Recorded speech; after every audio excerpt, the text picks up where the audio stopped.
want to give you some context to what I'm building, why am I building it, and so on. The first step of achieving audacious goals is realizing that you need to learn new advanced skills, and there are people who have learned those and you can learn from them. From books, for example. Like this book right here is a must for anyone who wants to build something that will last for generations. Now, I know that is a super ambitious statement, like building a legacy company that will last for generations after you. Few years ago, actually in my early 20s, I defined a vision that would inspire me to work hard and with absolute dedication towards something that was very important to me. And this can never be materialistic things. This should be things that have impact on society. Like materialistic things are also motivating, but they have very limited and short-term effect. So they can be used as milestones, for example, to reward yourself on the journey. It just doesn't give you that inner drive that is necessary for the long-lasting motivation. So I decided what my vision was going to be, and I always zoom out and remember that long-term goal. And the main lesson from this book is those amazing generational companies are not built by charismatic leaders or amazing products as you would think.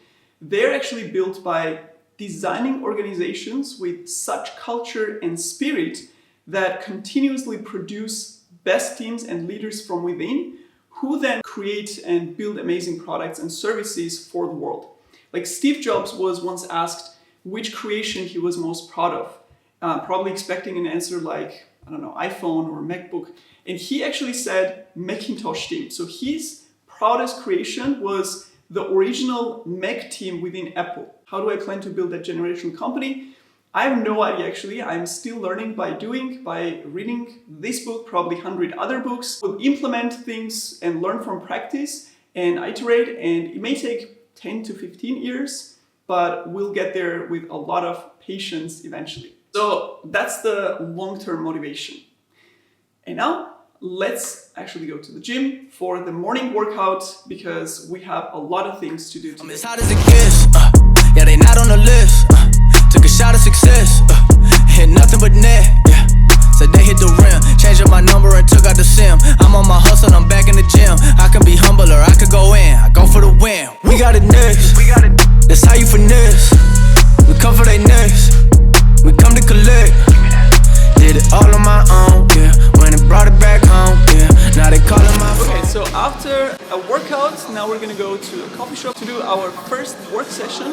And the next big thing in our company that we're working on right now is to try to figure out how to grow and scale the company, basically. Create like a solid foundation on which the company can expand with a larger team. And this has been my focus actually for the last 2 months.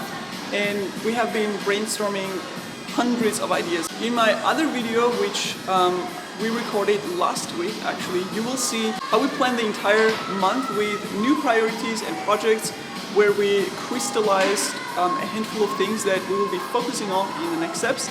And it has been a very challenging process actually, because growth and expansion is always a painful process. It's always hard because you have to figure out so many things. And you create this huge mess with lots of ideas and scenarios. You map out tens of scenarios, analyze the short-term and long-term impact of each one against the long-term vision. And then once you have tons of ideas, you start narrowing them down to 1 or 2 best ones, just getting rid of most of them. Because if you want to implement something really well, you need to focus on that one thing. You can't do many things at once, especially at the beginning, which I know is the most tempting thing to do, but also the most inefficient thing that you can do. So we actually set our priorities for the next month after weeks of brainstorming, and now it's time to execute on all of those goals and plans, and that's what we're gonna do in the next 4 to 5 weeks basically. So let's go and do some work.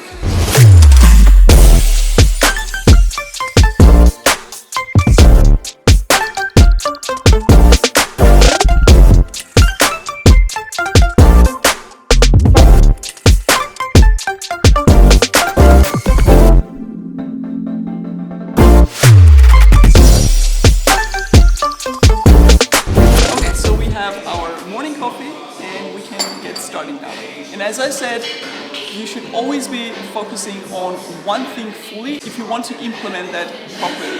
And the hardest thing about making that decision to go with one idea from maybe hundreds of awesome ideas that you may have is that they select one and you start working on it and you pour all your heart and resources into that, and it may not work. Like, nothing is guaranteed in business. Everything that you do may fail.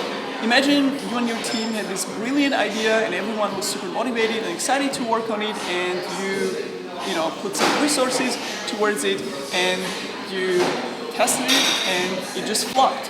And that is really a natural part of doing business and creating products, because you have to test ideas all the time. So now what you do is you gather the feedback, you see what failed or why it failed, you make any changes, you pivot, you may test some variations of the product and you try again. And it may not work again and you try it over and over again. As I said, that is very natural part of business, where you try 100 things and you have no guarantee that any one of them will work and will get you the results that you're looking for. And that's what we actually plan to do now, to scale our business from 7 figures to 8 figures. Why 8 figures? Because we need, or I want to have resources to be able to build an amazing team that will be able to come up with amazing ideas and implement them to create amazing products for the world and services. So you need resources to build this kind of organization and culture and the team. I don't know how long it's going to take me to do that, or how long we're going to have to work on that. It may take weeks or months or years or 2.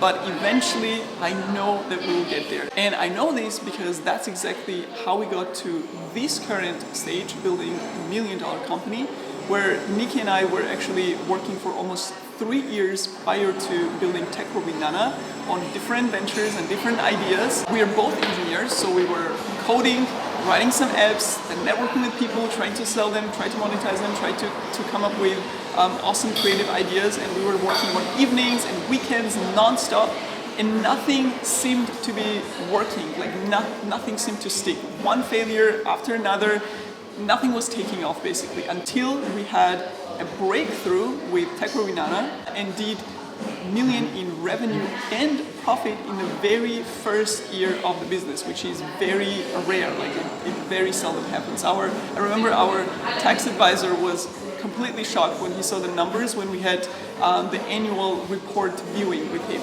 And the thing is, it was not an accident that we achieved that, because all those past failures and all those learnings and iterations that we were trying to work on, they were the lessons learned, so to say, and they were all preparing us for this sudden success.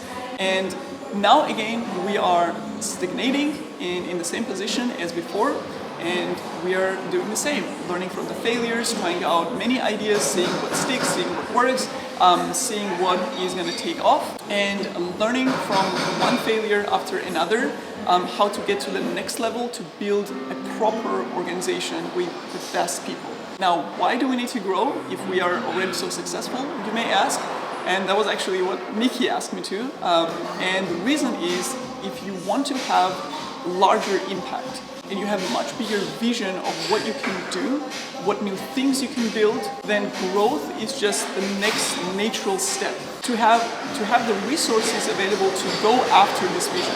And that's why basically we need to get to that next level. So now, enough talking. It's around 8:30 now, so we are gonna get to our first work session.